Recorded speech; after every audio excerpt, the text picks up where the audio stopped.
On behalf of Tibetan American Students Association, I am absolutely delighted to welcome you all to this marvelous occasion. We're honored and privileged to have with us today His Holiness the 14th Dalai Lama. We heartily welcome you here, Your Holiness, and thank you for your gracious presence here today. And now, on behalf of all the participants here, I would like to take this opportunity to offer a white kata to His Holiness and the program.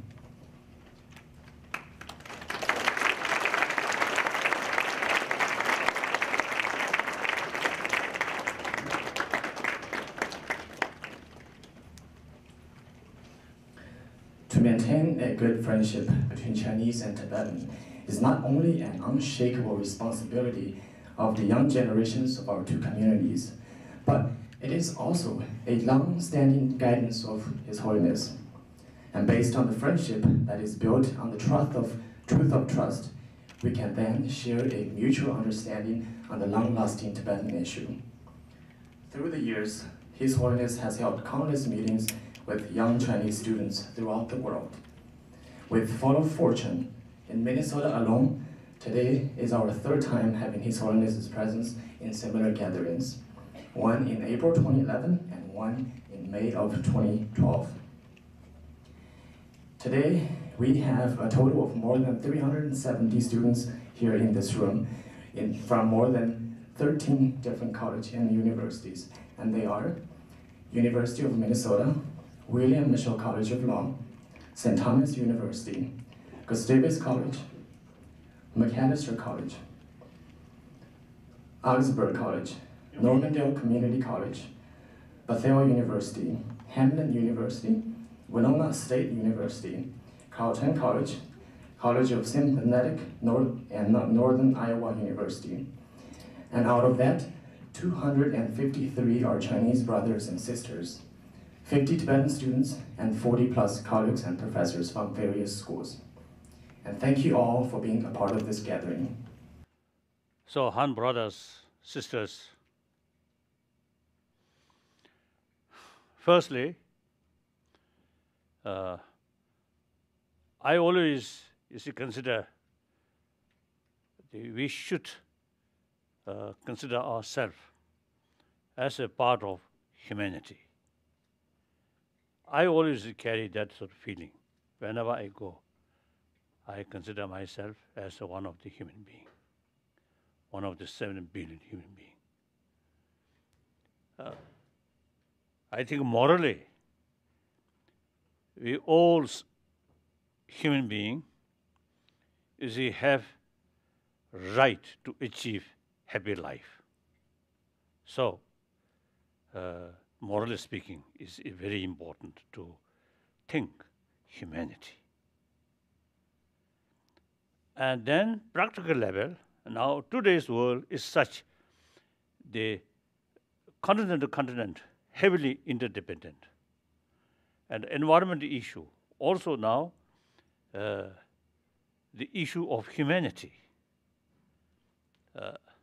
and global economy, also the global issue.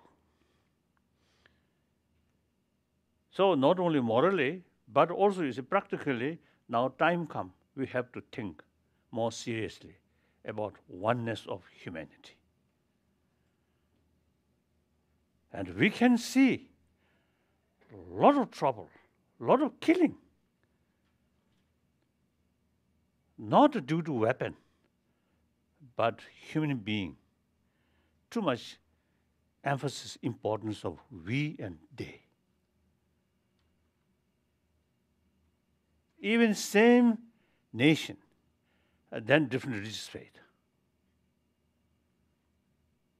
Even same basically same religious belief, but small differences like Sunni and Shia, like that. So therefore, there's a lot of trouble, which I think normal people always feel sad. Or we find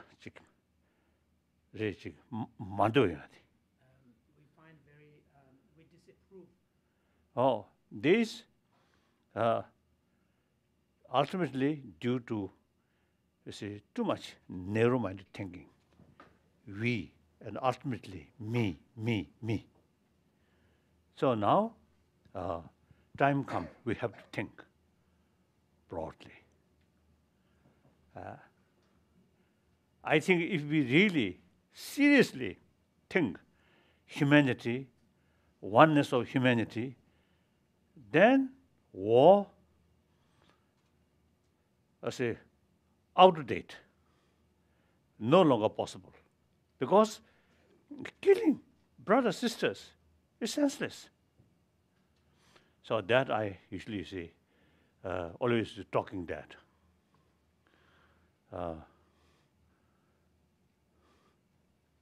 If I still live in Potala, in Lhasa, I think I may not gain these experiences. So really, you see, usually you see, I am telling. So although as the Tibetan people, we have suffered a misfortune, but the misfortune has also given us an opportunity. Now, since I always telling people, any conflict, differences among humanity must solve through human spirit, human way of approach. That means dialogue, talk. Dialogue means think more seriously, mutually agreeable solution, not one side victory, one side defeat, not that way. So while we are telling other people, then look, our own problem, about Tibet problem, we have to solve through talk. And must try to achieve mutually agreeable solution. That's why, as early as 1974, we made up our mind not seeking independence. Within the Constitution, People's Republic of Chinese Constitution, there are certain rights mentioned. The autonomy, different level, autonomous region, autonomous district, autonomous county, autonomous professor, like that. So Constitution actually mentioned, you see, these rights. Then also religious freedom, also is mentioned. Now problem is the person who implement on the spot, sometimes I think due to narrow-mindedness, and also short-sighted. So broadly, you see, there's no conflict. You very much, Han people, you see, very much concerned about, you see, the union, Kunghoko, unity. We also, for our own interest, you see, we're totally committed. Remain within the people of China. Build healthy Kunghoko. So therefore, since many years, in I think 80s, we try to see, reach out with Chinese brothers, sisters, and also you see Tibetan community in America or Europe. I often is telling, you must make effort, reach out, Chinese brothers, sisters. However, till Tiananmen event happened, the Han people usually a little bit sort of prefer distance. And after Tiananmen event happened, then many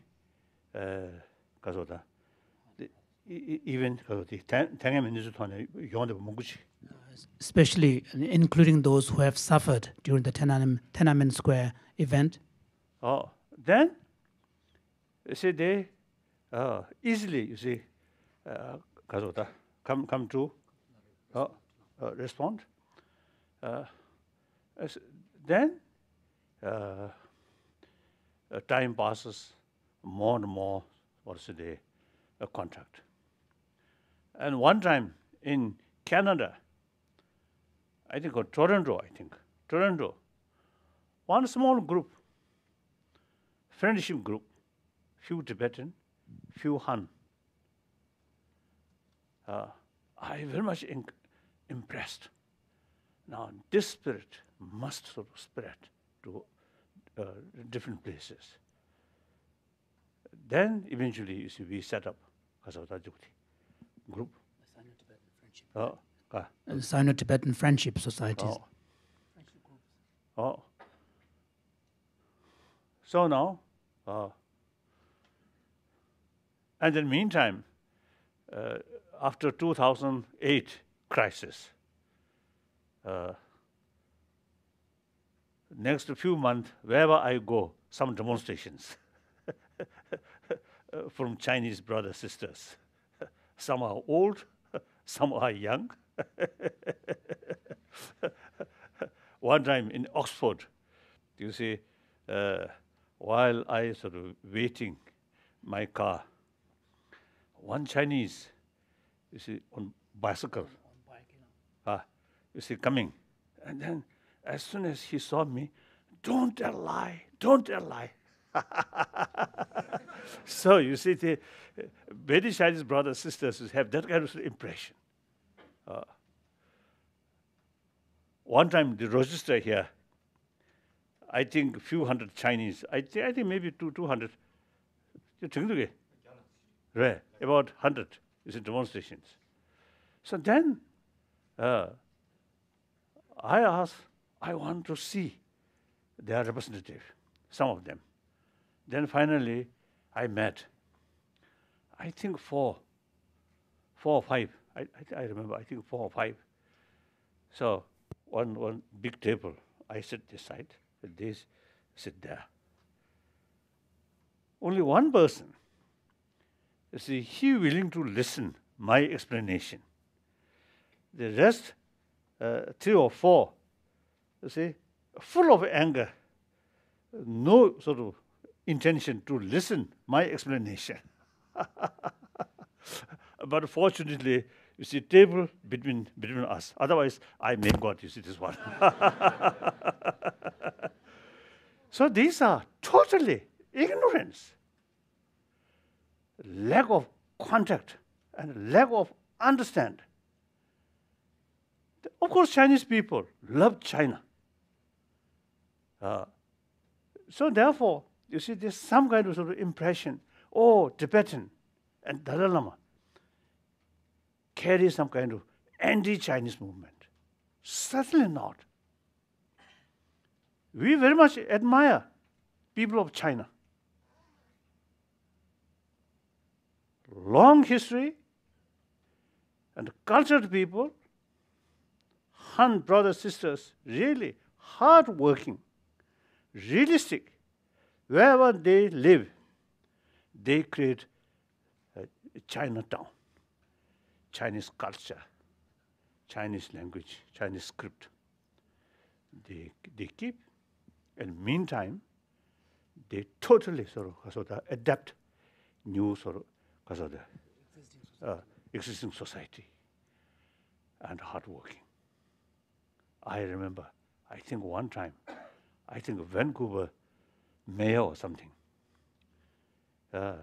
he told me when he first immigrated Canada, in his pocket $10. Then he studied and worked. Then eventually become rich, and eventually, I think, joined politics, and eventually he became the mayor.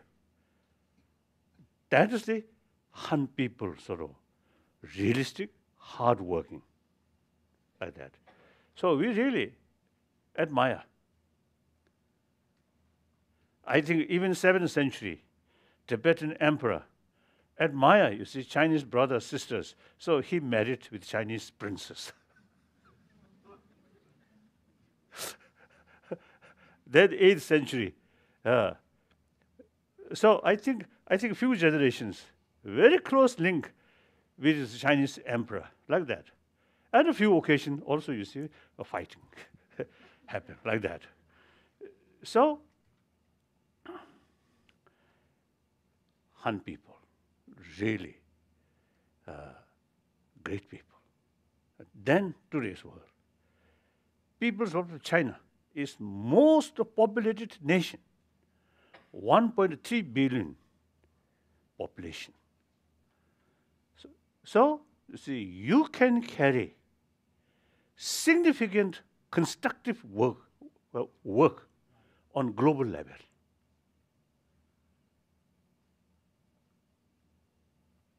So Chinese government or Chinese leaders should think more wider way.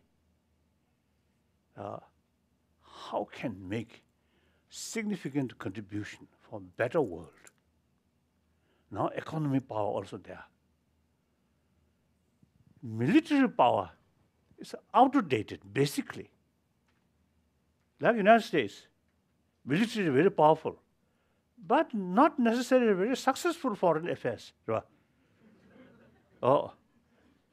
So no, China should not copy that. Oh. See, it is quite a disgrace, I mean, frankly speaking. The defense budget each year increasing. Not good. And then also, you see, quite a disgrace. The expenditure of domestic security, internal security, the budget bigger than defense budget. Quite sad. So therefore, you see, leaders, the government should think broad. China, people from China have the potential. Now that potential must utilize, bring happy or joyful, not fear. Now this moment, I have a number of Japanese as my friend, a number of Indian, my friend, and also Vietnamese. Many years ago, in Kuala Lumpur, I met the first, I think, the Prime Minister of Malaysia, Tunku Abdul Rahman. Now he no longer. He told me, in the minds of neighboring states of China, deep inside, some fear, suspicion. This must change.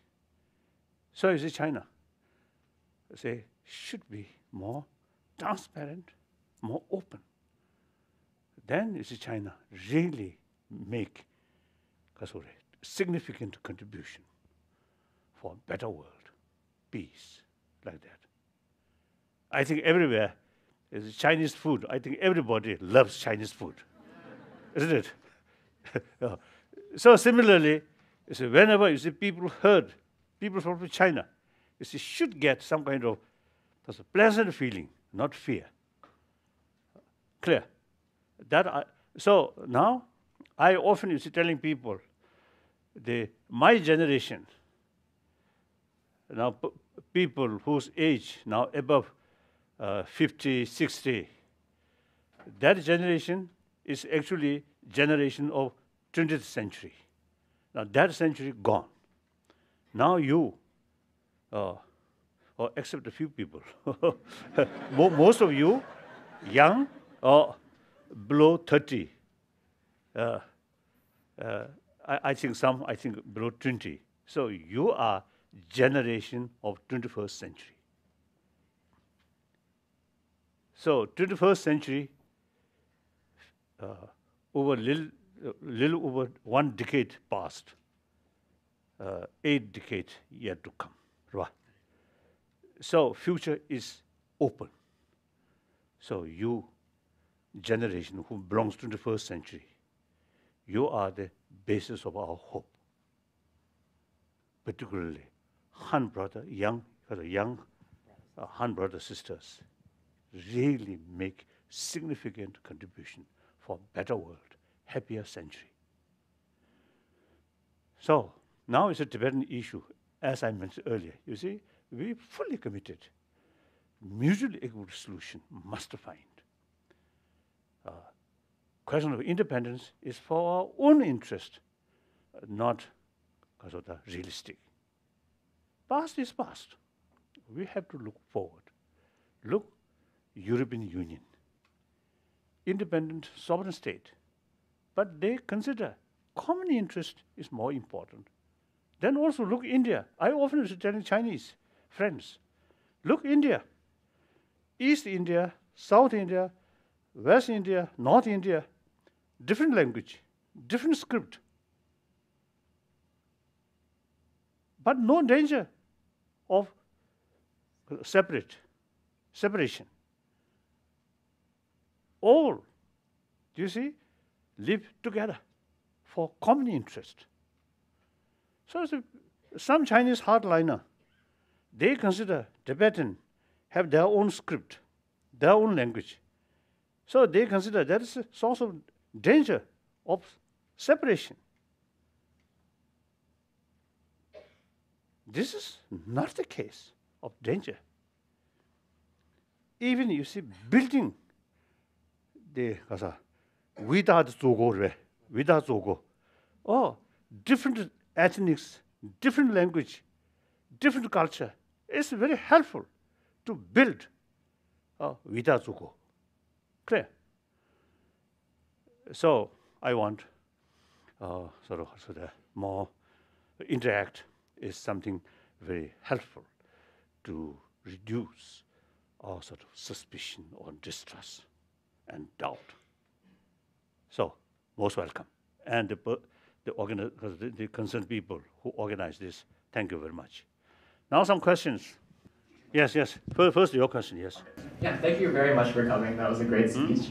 Unfortunately, recently 3 of my college classmates passed away. I was wondering what your views specifically are on the afterlife, and if you have any words of prayer or wisdom that I can take back to my college.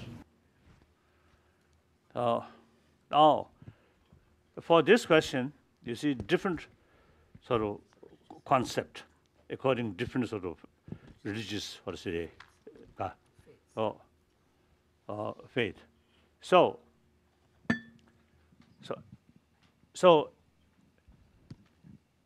according theistic religion, that is Buddhism, Jainism, non-theistic, Buddhism, Jainism, another very, very ancient sort of in Indian sort of tradition, Sangha.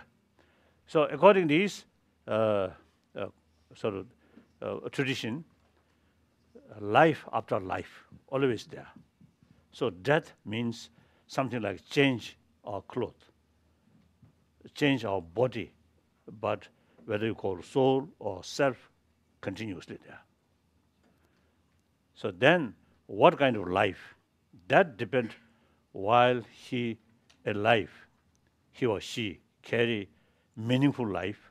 Meaningful means, if possible, serving other, helping other. If not, restrain harming. That's the meaningful life. So if you are, as a delayed friend, you see, carry some kind of, their life, create trouble for other, then difficult. but you see, carry life, you see, helping, try to please everybody, then no question. Next destination will be very, very positive. So you as a sort of friend, so some prayer, because you see you have personal sort of connection, so some help. Good. Next question. Thank you. My name is Arkam Tariq. I am from Pakistan. I am a Humphrey Fellow here in America. We all know that you are a man of peace, and you have worked for the peace in the world. Pakistan and India are 2 important countries in South Asia, and they are fighting for last 65 years over the Kashmir issue. You have a very important role in Asia, and you're very close to the heart of the Indian politics. how do you think you can play the role in resolving this issue so that the two countries can live peacefully instead of spending all their budget on defense and the two nations are living poorly while the governments are spending heavily on the defense? Yes, it is true. Last 55 years, almost 55 years, I live in India. I have many Indian friends, but very few in Pakistan.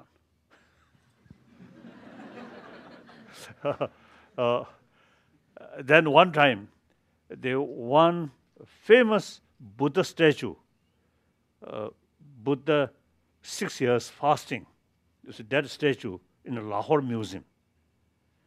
So I very, very keen pilgrimage to that museum. I try through some my friend, some Indian who have very close link with some Pakistanis. So almost sort of arrange, but finally, no. So you yourself have to make effort. I cannot do much like that. So I think outside India and Pakistan, I think you should make closer contact with Indian community in foreign country. I often is telling Indian sort of community closer in Manchester survey in England, Manchester, the large number of Asian community generally say Indian community, but many Pakistanis live together. So you see, make friendship, personal level, wherever you see they live together. That is important. Sometimes I notice, you see, some Indian journal, army journal, actually, you see, come from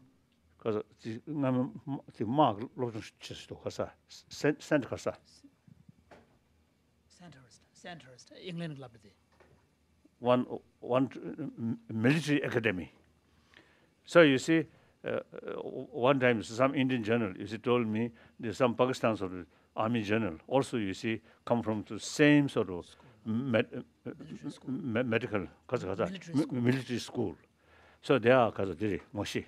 So they know each other. Oh, but you see, because of different country, so gun aiming each other.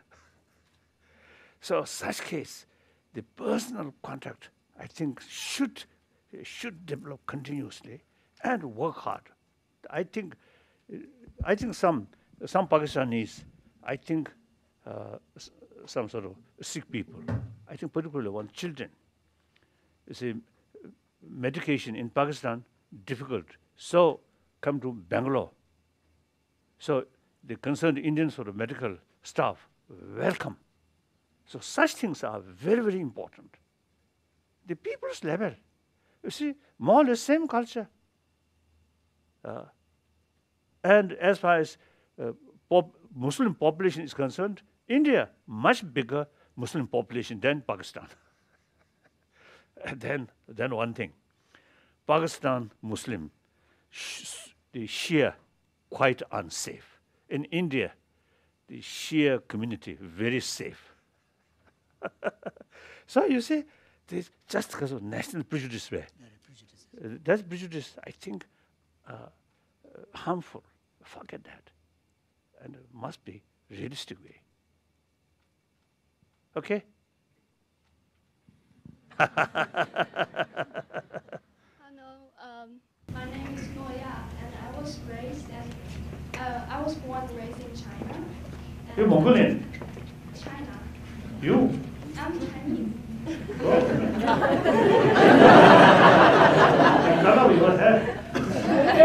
Oh, you.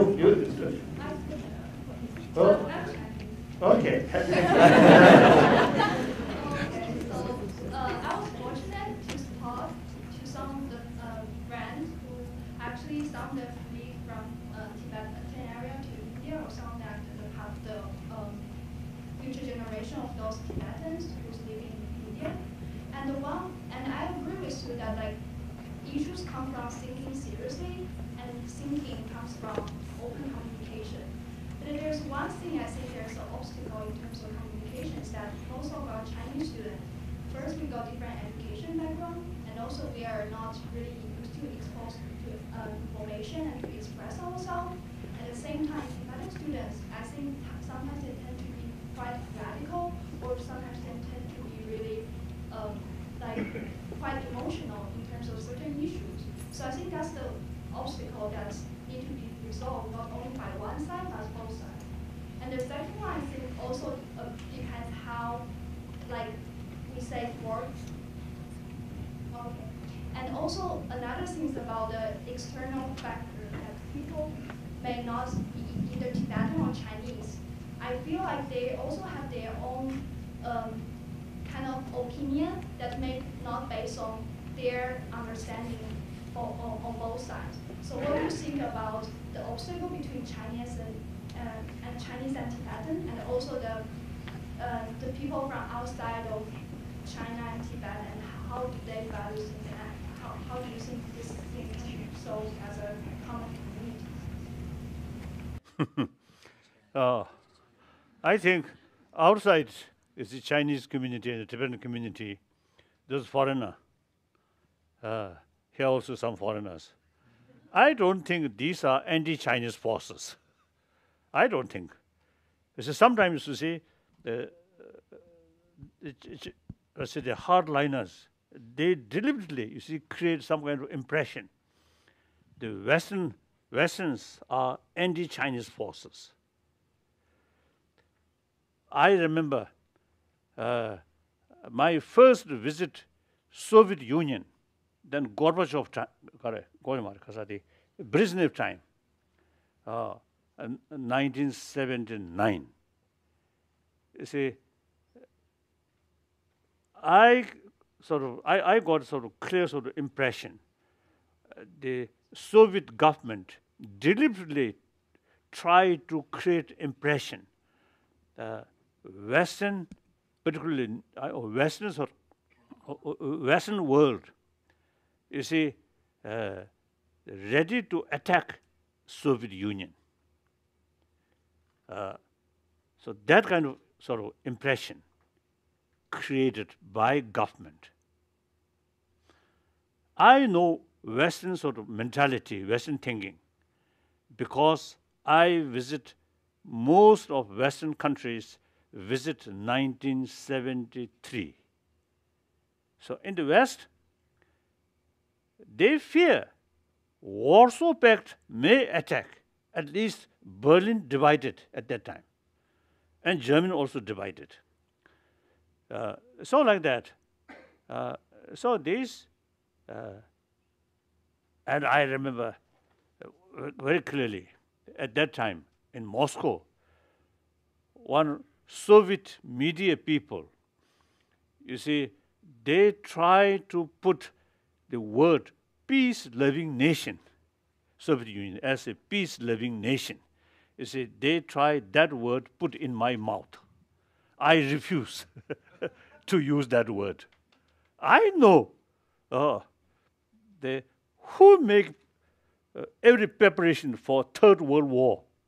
Soviet side, not Western world. So that's my own experience. Now in the Chinese government also, even criticize me, I am instrument of Western Chinese, because of Western anti-Chinese forces. Actually, never, not.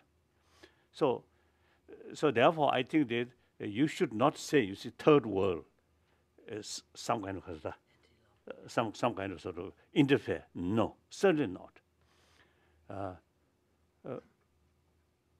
Most of our supporters in America and Europe and Japan, Australia, New Zealand,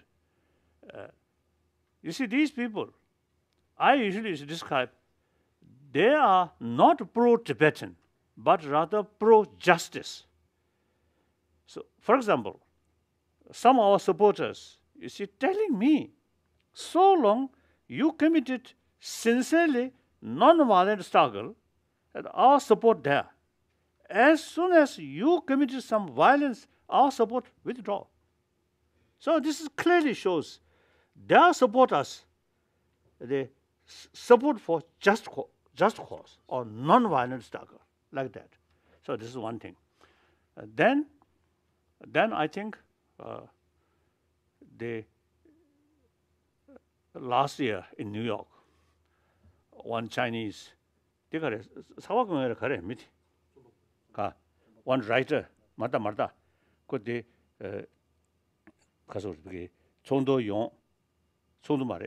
public talk some I think writer, one Chinese.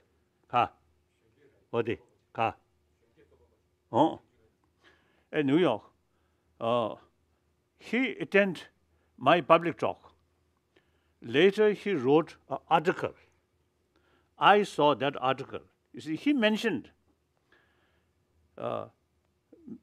before he got impression Dalai Lama is splittist because of government shunten propaganda. So when he attended my public talk, after my talk, some question and answer, one questioner, you see, carry one question from IVV, whether you say, I want to return people from China or not. I immediately say, yes, I'm very much willing. We are not seeking separation, I answered. So in his article, he wrote, when he come to that talk, a little bit skeptical.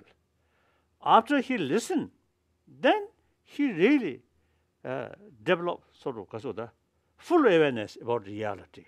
So like that. So I think, for example, 2008 crisis, the Prime Minister Wanjabo himself excused all these problems. I made it. Then recent that also, you see, created from India, from me. Totally wrong. Just accused. And some of these Chinese hardliners describe me as a demon. When I first time heard that there sort of the statement, I was in northern Italy, some mayors meeting. They invited me, so I was there. So the one morning, a few mayors with me, and then some reporters, came. And one reporter asked me, some Chinese officials describe you as a demon. What is my response? Then I immediately responded, yes, I am demon with horn. Dangerous. Like that. I took like fun.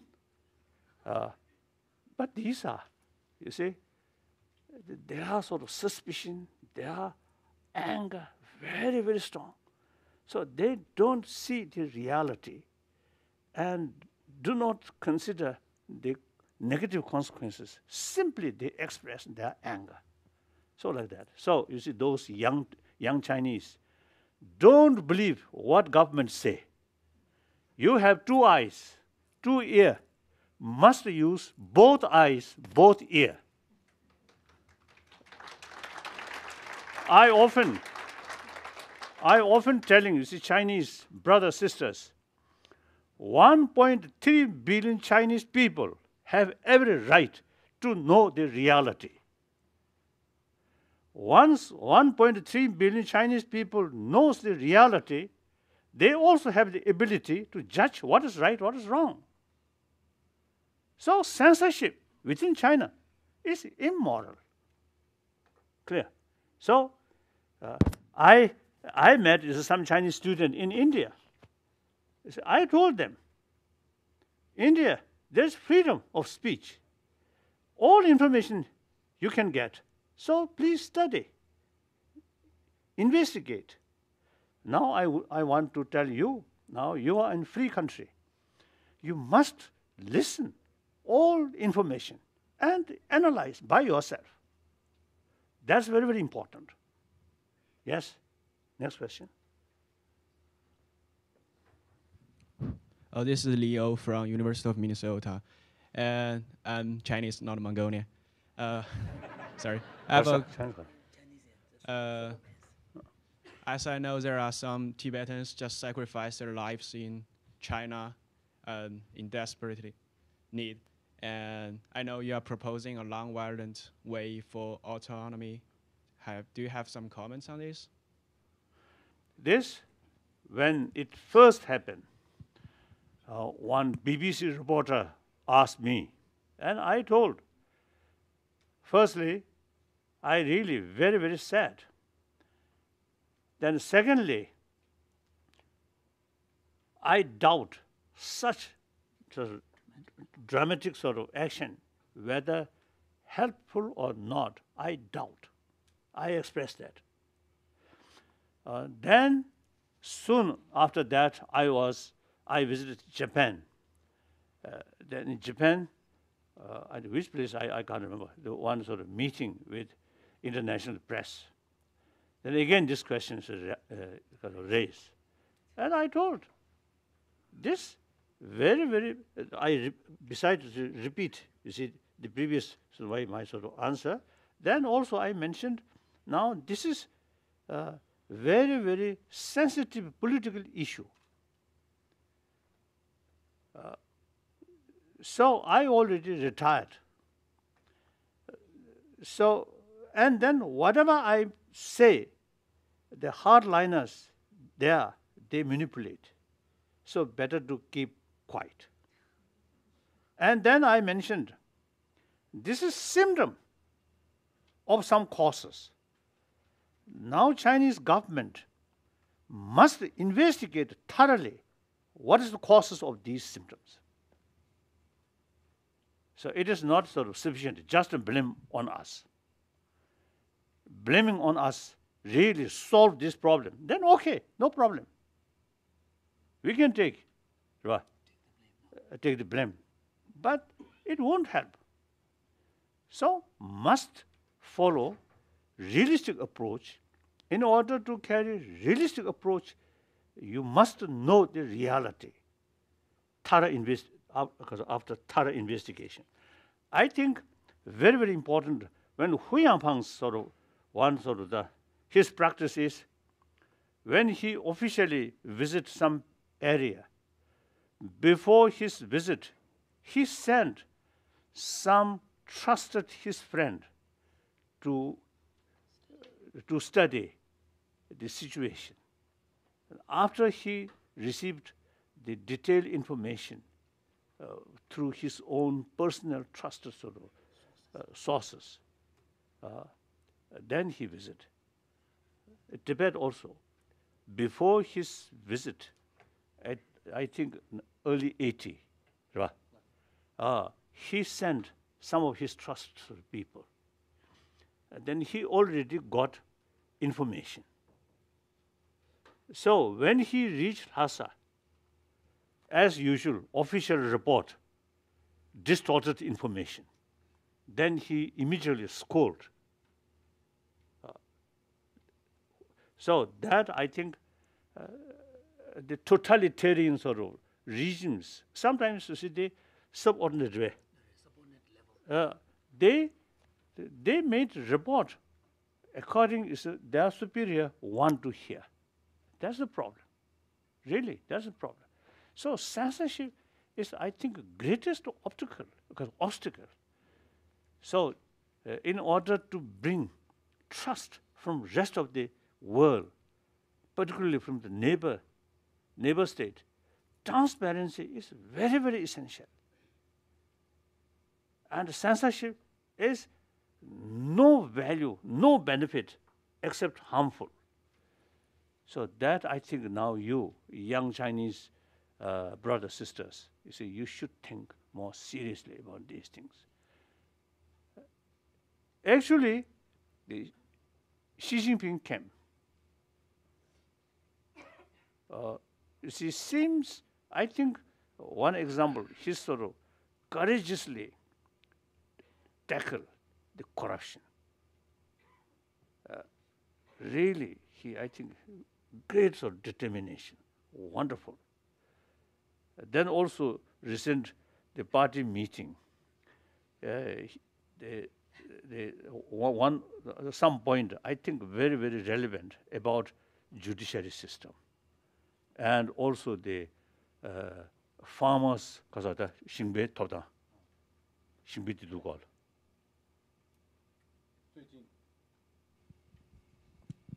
最近召开的这个18届三中全会的上面呢，就特别提到司法制度的改革和农民的权益。I think very hopeful sign. Have to wait. I think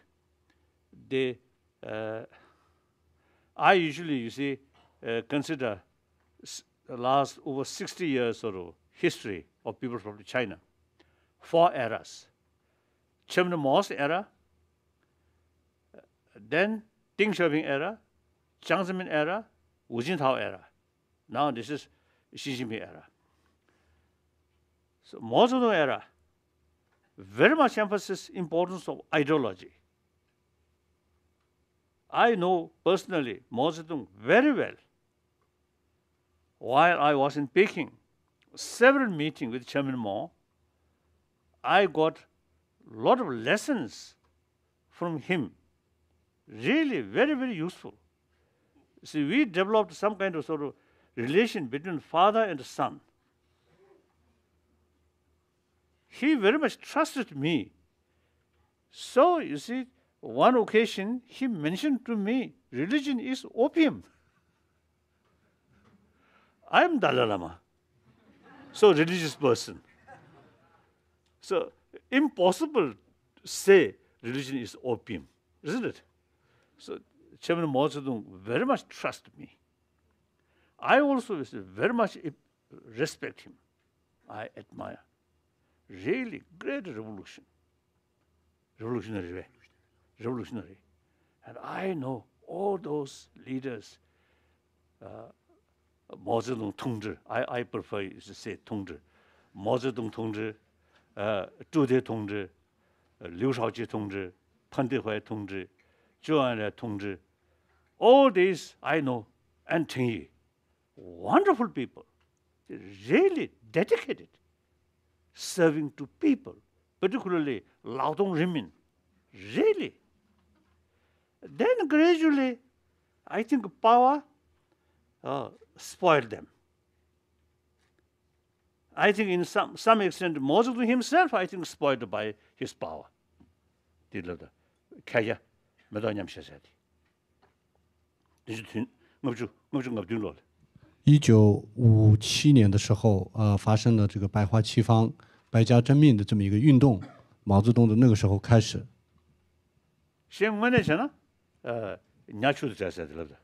所以毛泽东当时提出来说，批评与自我批评是非常的重要。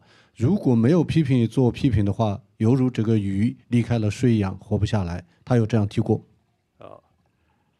So that's I think unfortunate. But in any way, then leap forward. Then Cultural Revolution, 文化大革命，大革命 truly 大革命。Then Deng Xiaoping. Deng Xiaoping era emphasis economy, not ideology. So it doesn't matter whether follow capitalism or socialism, doesn't matter so long as the people can make rich. And white cat, black cat doesn't matter so long can catch mice. So at that time I heard one sort of I think like joke. You see,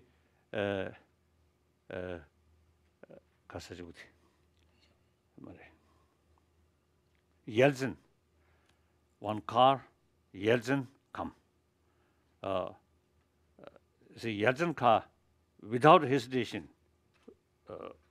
follow the capitalist road. Then,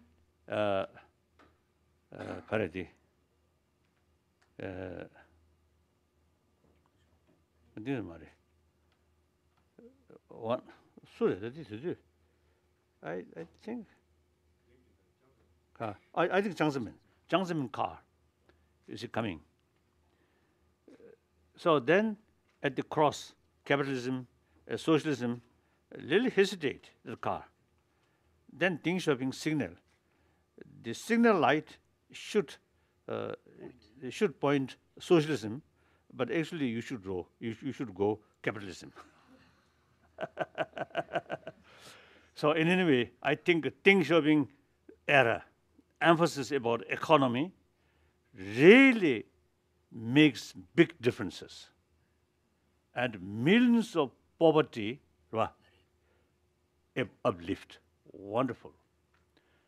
Then Jiang Zemin era, now because of economy liberalization, rich people, particularly middle class people, their population much increase, and also come millionaires. You see, these not only new class but also quite influential in the society. Therefore, Communist Party no longer working class people's party. Communist Party must represent all three, intellectuals and the rich people, like that. Then Wu Jintao come, Wu Jintao era. Emphasis harmony, society, harmony. It is very relevant. Now gap rich and poor increasing, and coastal areas living standard and interior living standard big gap, and some working class people's sort of certain right which can take guarantee also then little difficult. So therefore, it is necessary to build harmonious society. So then, 10 years passed. When you see things, when Hu Jintao, you see that slogan comes, I really appreciate, I really support that. But then, 10 years passed. I think harmony, perhaps more because of opposite side. Then the question, why it happened? Nothing wrong, his slogan, his motivation, but his method. You see, use force. So obviously, force brings fear. Harmony entirely based on trust. So I often telling the Soviet Union and also the Chinese Communist, I think in both cases, they both, come to power through civil war. So the wartime sort of psychology, mentality, suspicion, distrust, and control, censorship, that eventually become part of their whole system. So I myself often, describe, I'm Marxist. As far as the socio-economy theory is concerned, I'm Marxist. So the other day in Washington, one conference, Kasa. It was a right-wing think tank called American Enterprise Institute. It's a policy think tank. So people consider that is rightist. So I told there, capitalist, rightist, capitalist, rightist. So I told them, if you too much sort of concern about your own ideology, then it is wrong. Invite me. I'm leftist. And then I told, whether leftist or rightist, ultimately aim is same. More sort of prosperity, more happier community. Okay, no problem. So actually, I myself as far as socio-economic theory is concerned, I am Marxist. But then I totally against Leninism. He too much emphasis power, control, bully. So Chairman Mao Zedong and these first generation, I think truly truly dedicated, serving people. Then gradually, you see suspicion, distrust, even between Chairman Mao Zedong, Pan Dehuai, and Chairman Mao Zedong, Liu Shaoqi. And even his own personal picked up leader, Lin Biao. This system or the atmosphere creates such distrust. While they use comrade, Tongzhimen. Actually, each other like that, really. So the Wu Jintao's era, his sort of slogan, wonderful, but more or less relying use force. Now there's other alternative, as Wen Xiaobo stated. Now people from China need political reform. China even need like American democratic system. He mentioned it publicly. I feel Wen Xiaobo laid down the foundation. Now Wu Jintao, I hope, you see, follow, or Xi Jinping, I hope follow now that foundation which laid by Wen Xiaobo.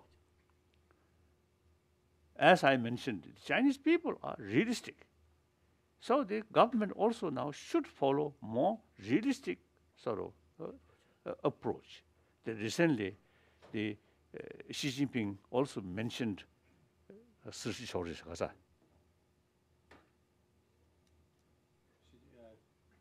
习近平在最近的一次讲话里面，他特别提到，领导干部要解放思想，实事求是。This is very, very hopeful sign. Very hopeful sign. Seeking truth from fact. Wonderful. Deng Xiaoping stated that. Wonderful. But fact must be real fact. Not propaganda sort of fact. Isn't it? Like that. So that's my view. Sorry, too long.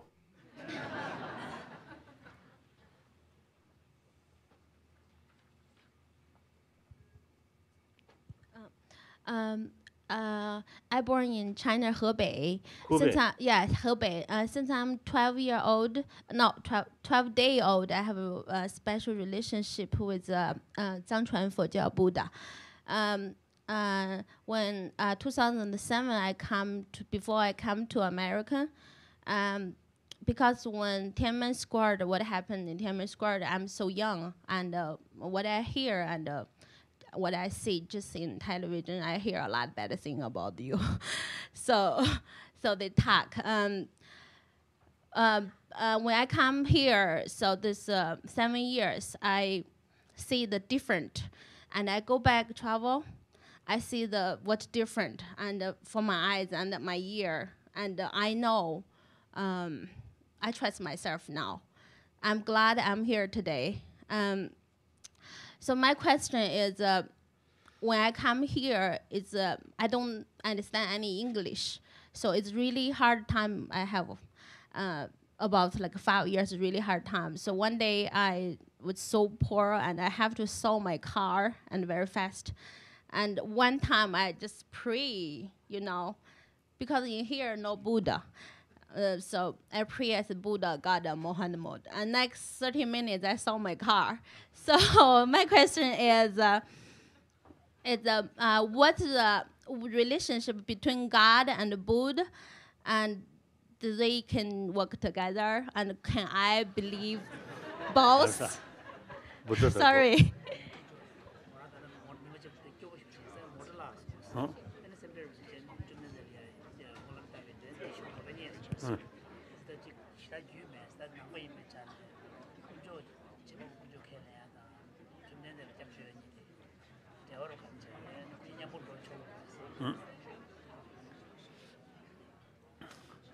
Yes, number of Buddhists, say, without knowing what is the real, say, Buddha Dharma or Buddhist teaching. In order to know Buddhist teaching, you need a lot of study and study a lot of books. As far as Tibetan Buddhism is concerned, I think our major text were about 300 volumes, all translated from India, except I think about 15 books translated from Chinese. Otherwise, all is translated from India, mainly Sanskrit, or some extent some Pali, perhaps some Nepalese. So often, one occasion in India, some Indian, they chanting Buddham Shanam Gajami, Dhammam Shanam Gajami, Sangham Shanam Gajami. And I asked, what is Buddha? No answer. Then one occasion, you see, again, you see some Indian Buddhist. I asked, what is Buddhism? They say, take refuge, Buddha, Dharma, Sangha. Then I said, yes, that's okay. And then I asked, what differences the Brahma, the Hindu god, Brahma and Buddha, what differences? He said, same, no differences. So, your question, God as a creator and Buddha, same or not?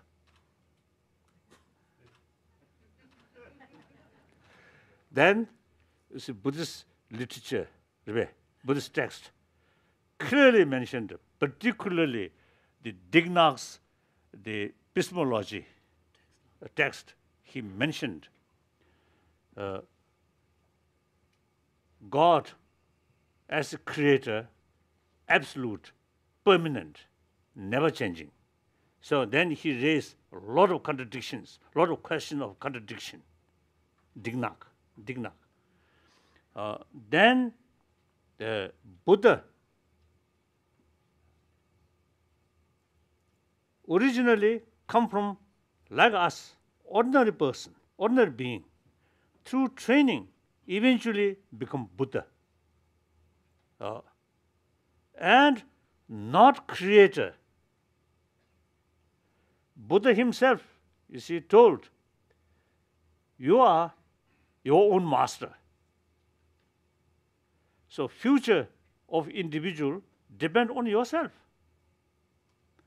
Buddha stated, I simply share through my own experience.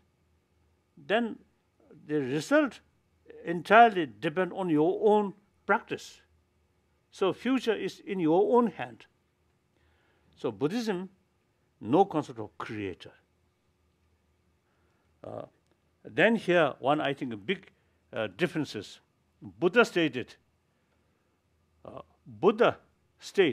oh, my follower, monks or scholars should not accept my teaching out of faith, out of devotion, but rather thorough investigation and experiment. About 40 years ago, I began to sort of feel, you see, discussing with modern scientists. One day, I expressed, you see, this desire.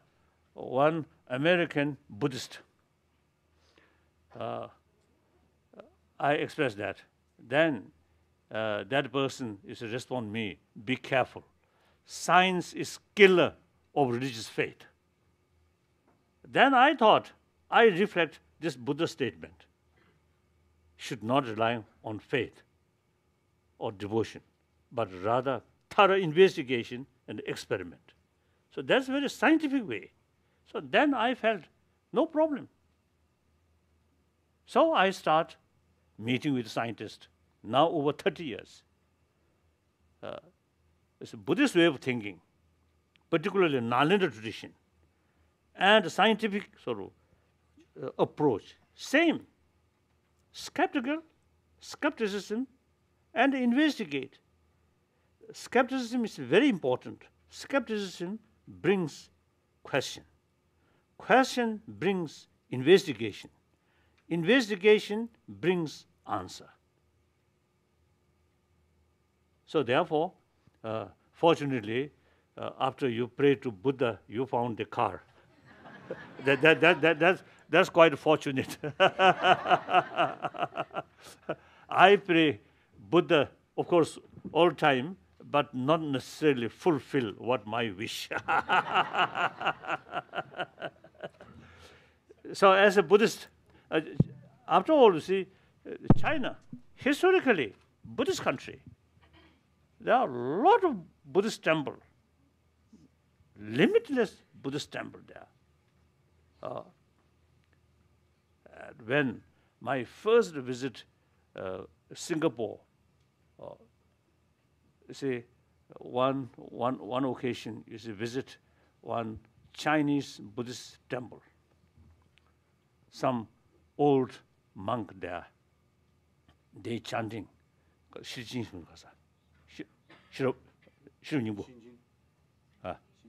Xinjing. Oh, you see, the Heart Sutra, they recite in Chinese language. While I also sit there, so while they are chanting, I very much moved. And one time, the huge country, Zhongguo, most populated nation, you see this chanting, you see that sutra, quite common. Widespread. At one time. So now, and recent decades, number of Chinese from mainland China, you see, came to see me, and last several years, I give some lecture on Buddhism with Chinese translator. So every occasion, the Chinese brothers, sisters come from mainland China. When we met, when we discussed about Buddhist teaching, many of them tear. Really, very moving. And then they say, don't forget us. This is not a question of I forget or not. Government not allow me. So like that. So from distance, some prayer, otherwise nothing can be done. Sad. So, as a Buddhist, please study more books. Now some Chinese translation. Also, originally, this is some very old Chinese translation about Buddha Dharma, particularly Longsu Pusa's Zhongbenlu Sabe, Zhonglun, the Sanskrit Longsu Pusa, Kasa, Madhyamika Mulakarika, the original Longsu Pusa's writing about Kungshin. Wonderful book. I also study that and reflect daily basis. So therefore, you see, you should study. And then also the Daotago and Sungti. 제가 친구에. 말해. 우먼주고. 月城菩萨的中观论。 These original Chinese translation there. So you should study. Kasa. I don't know.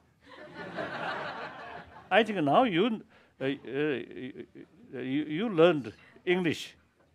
So like me, broken English. So you see, you can read. I think I'm quite sure you are more or more energetic because you live in America. So my case, my broken English, my knowledge about vocabulary in English limited. So when I read English book, book in English. When new word come, which I do not know, and I'm quite lazy to open dictionary. So then most cases leave it. So you should not do that way. Read. Whenever you see new vocabulary come, then open dictionary. So you can read. Even I have some copy, some copy, books, English, in English, you see, you will have. They have 가져와. 준주 누구야? 준주 station.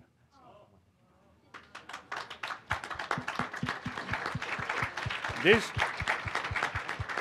8th century, one great Buddhist philosopher, a practitioner, his name Shantadeva, in 8th century, he wrote this book. So this book, I think since 8th century, till now, I think this book remains one of the best books regarding practice of altruism. So this book, 10 chapters. The 6th chapter explains how to deal with anger, hatred.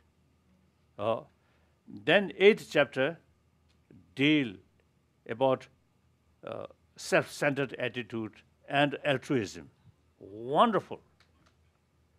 1967, I received oral transmission of this book from one old Indian Buddhist. That really immense help for me. So read that. And then 9th chapter, very complicated. Lot of argument about different school of thought, philosophy. So for the time being, wait, and after some time, when you got some basic understanding, then read this 9th chapter. Not easy. There is real danger. 9th chapter, very complicated, so demoralized. That also is possible. Yes, last question. Okay, I'm Hao Tian from Macassar College. So I remember you mentioned that you don't want Tibetan independence, but you want more autonomy from according to the Chinese Constitution. But also I hear you mentioning Tibetans, Han Chinese. So my question is, what's your definition of not the history, but now, the given circumstances, the environment, the connections between Tibetans, Chinese, and Han and Chinese? Now, Chinese and usually, you see, say Chinese language means Hanhua. Chinese Buddhism is the Han佛教. So I think the citizen of People's Republic of China and Han differences. Han, Tibetan, Uyghur, Mongol, and other sort of nationalities, all citizens of People's Republic of China, not Han. So you would say that Tibetans and Han are ethnic groups of one nation? Yes. Citizen of the People's Republic of China. That's right. Thank you. Because we can say that. We are not Han. Huarin, the Kagarwa. Huarin. Oh yes, okay. Now sorry. I think my fault is when I open my mouth, then explain blah, blah, blah, blah, blah, blah, blah, blah, endlessly. So therefore, a lot of people really want question, but now it's not much time. I think it's five. My answer shortened. Yes. Yes, five. So I have a question. No, you are not Chinese. No, no, that is true. Neither 中国人。 My question is, what is the place of a Westerner in this conflict? Like, how could I get involved and be a piece of this? Then, I think many Chinese told me while they are in China, just one information, one-sided information. So they have a lot of sort of confusion. After came to America and Europe or India, see, then they really got clearer picture about reality. So you see, you can help Chinese students, telling them the truth, the reality. That's better. Okay.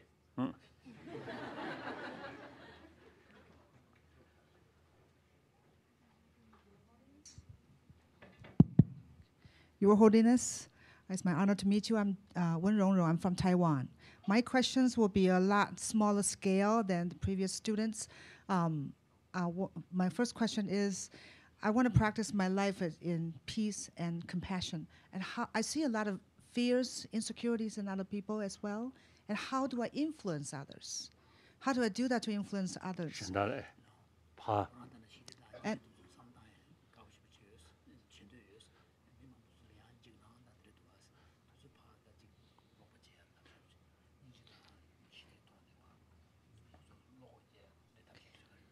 And basically, of course, I'm Buddhist. But when I talk with other people for promotion of inner peace, peace of mind, I never sort of telling according Buddhist way of approach, but rather secular ethics approach. Mainly, all 7 billion human beings, common experience. We all come from our mother. We all received maximum affection from our mother. That's common experience. Then use common sense. Any family where more love, compassion there, much happier. Doesn't matter, rich or poor. Then scientific finding. Now, number of scientists, medical scientists, you see, constant anger, hatred, fear, actually eating our immune system. Other hand, more calm mind, more compassionate mind, actually very, very helpful to sustain our immune system, sometimes increasing like that. That's a scientist sort of, they are finding, not based on religious texts. So for common people, irrespective of whether believer or non-believer, so I approach that way. That I usually call secular way to promote human value. thank you for your teaching. And the second question is, okay. Thank you. Hi, I'm Yaching. I'm from Carleton College, and I wanted to know, how do you achieve inner peace? Good sleep and good food. Of course, as I mentioned, that book, I seriously practice that book. And as soon as I wake up in morning every day, 3 o'clock, I wake up. Then salutation to Buddha and reflect, you see, some of his teaching. And then Nagarjuna, Longsu Pusa's teaching. So the disturbances about our mind not come from sensorial sort of experiences, but rather mental level. So we must find method or way of approach or method to tackle these mental level disturbances within mind, not relying on sensorial. For example, sensory level, seeing some sports, very interesting, excited, but some worry, some stress in mental level still remain there. While you enjoy these things, as well as music, beautiful music, you feel some kind of ease, relief, but real problem still there. Then mental level, some training, familiarize, or actually analyze pros and cons.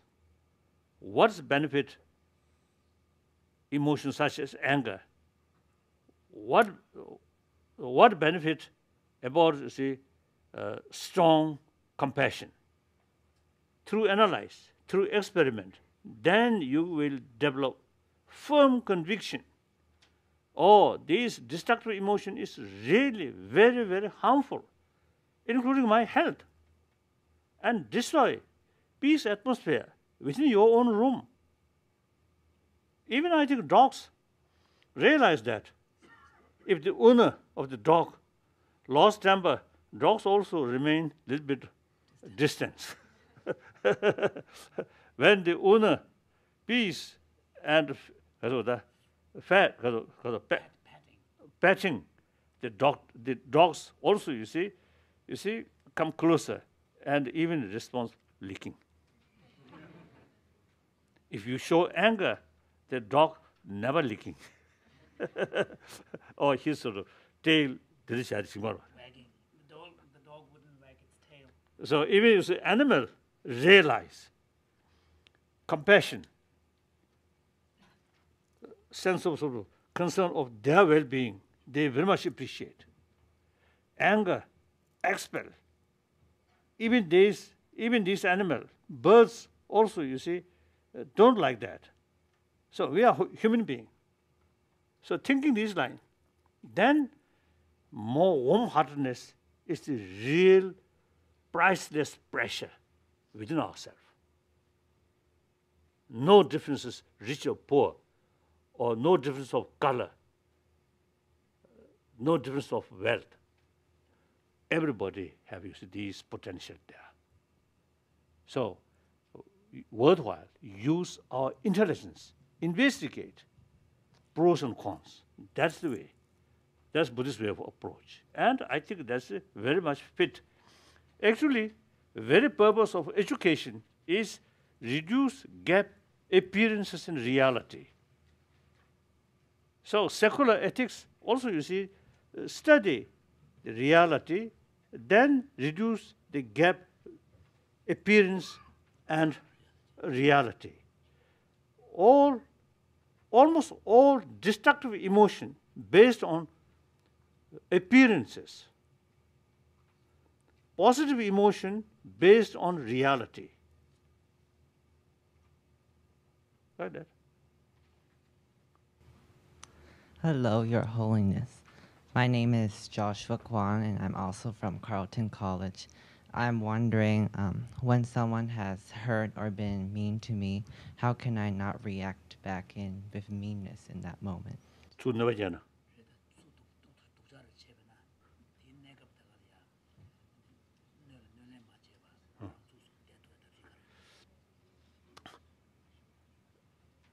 You also must be realistic. If sort of the harm or sort of harms or the harming on your life, then you have to take appropriate action. Harming your name or some other doesn't matter. Forgiveness. Like mad dog approach, best thing is you have to run it. Some human being, a lot of noises or talks, just ignore, no problem. So depend on the circumstances. Thank you. Hi, My name is Lydia. I'm also a student from Carleton College. I'm from Taiwan. So in your speech, you mentioned overcoming narrow-mindedness, conflict, and the importance of dialogue. My question is how?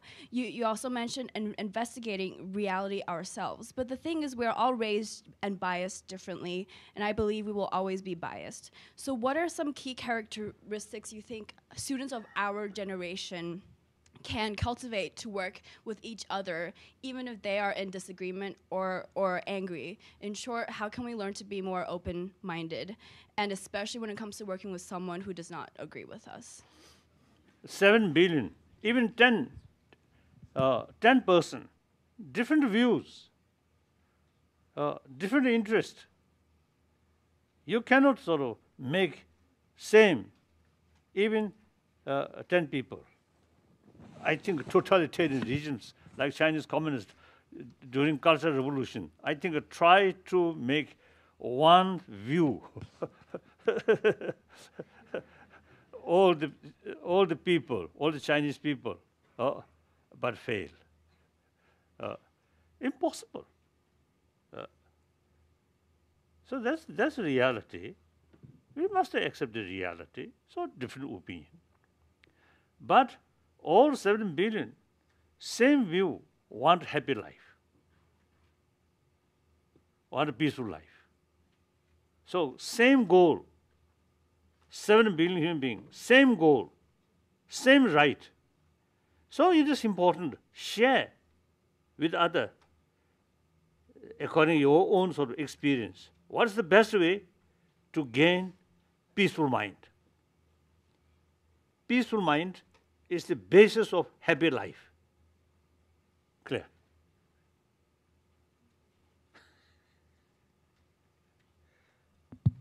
Thank you.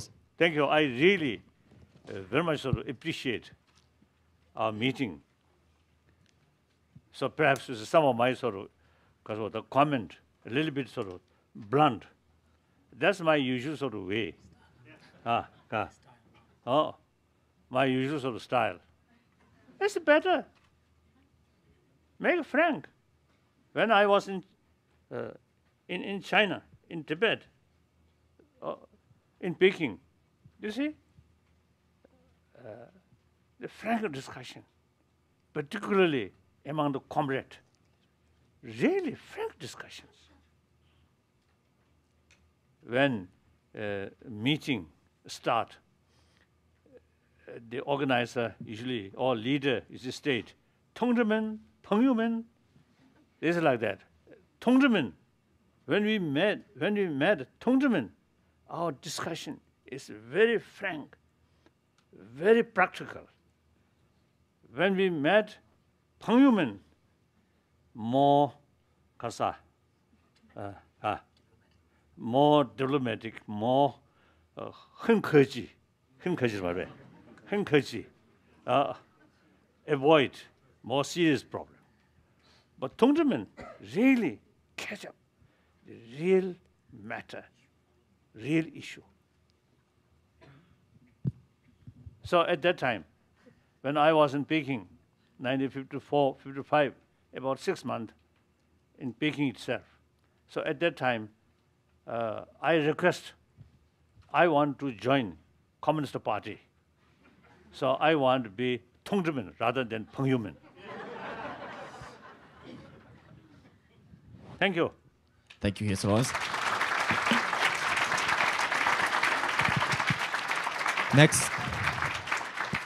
Next, we'll have the President of Tibetan American Foundation of Minnesota to have a short message on Tibetan New Year. First of all, I would like to welcome His Holiness the Dalai Lama and his delegation to the great state of Minnesota. We are really honored and blessed to have His Holiness in the town to celebrate Tibetan New Year with us. Minnesota can be very cold in the winter, but Tibetans can endure cold weather conditions. Therefore, we have 2,500 Tibetans here in Minnesota, which makes the second largest Tibetan community in the United States. Tomorrow is 2141st horse Tibetan New Year, on behalf of Tibetan community of Minnesota, I would like to extend my warm wishes and greetings to Chinese and the Tibetan students. For my community members, I will formally wish them tomorrow. I would like to thank the committee for organizing this event to have a clear understanding of each other's concerns and commitment. I strongly encourage and request the committee members to continue to have interact among each others on a regular basis, not just only during the visit of His Holiness or the Sikyong.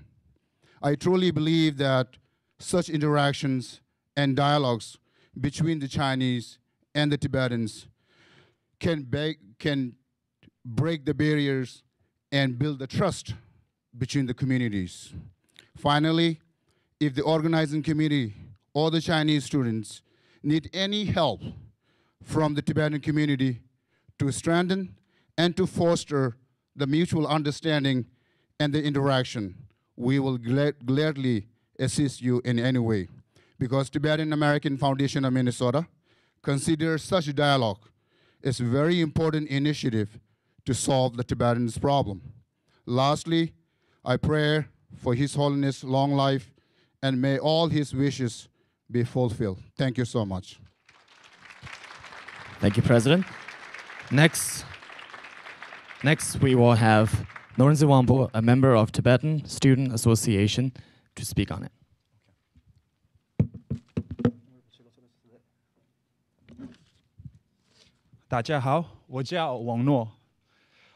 Good afternoon, everyone. My name is Norzin Wangpo, and I'm one of the board members for TASA, Tibetan American Student Association at the University of Minnesota. Behalf of TASA, thank you for taking time from your hectic work schedule for attending this event and actively engaging in this dialogue. Thank you for all the questions. TASA was established at the University of Minnesota to promote the culture of Tibet and to serve as a forum for the growing Tibetan population at campus.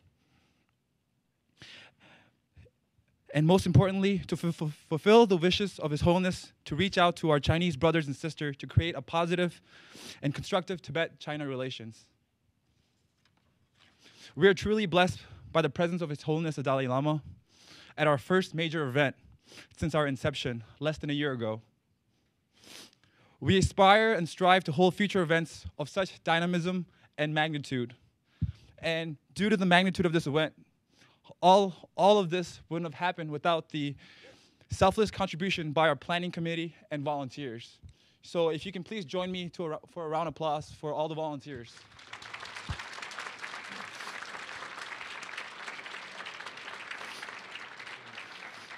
And we have volunteers from numerous colleges. University of Minnesota, St. Olaf College, Carleton College, Concordia University, Augsburg, and many more. In the upcoming months, we are in the process of making future events. We are planning on inviting eminent Chinese scholars and having a discourse in a Tibetan butter tea hour session at the University of Minnesota. And before we conclude this dialogue, I want to remind you guys again that we will be serving refreshments, and we invite you to join us and continue this dialogue. Thank you. Thank you.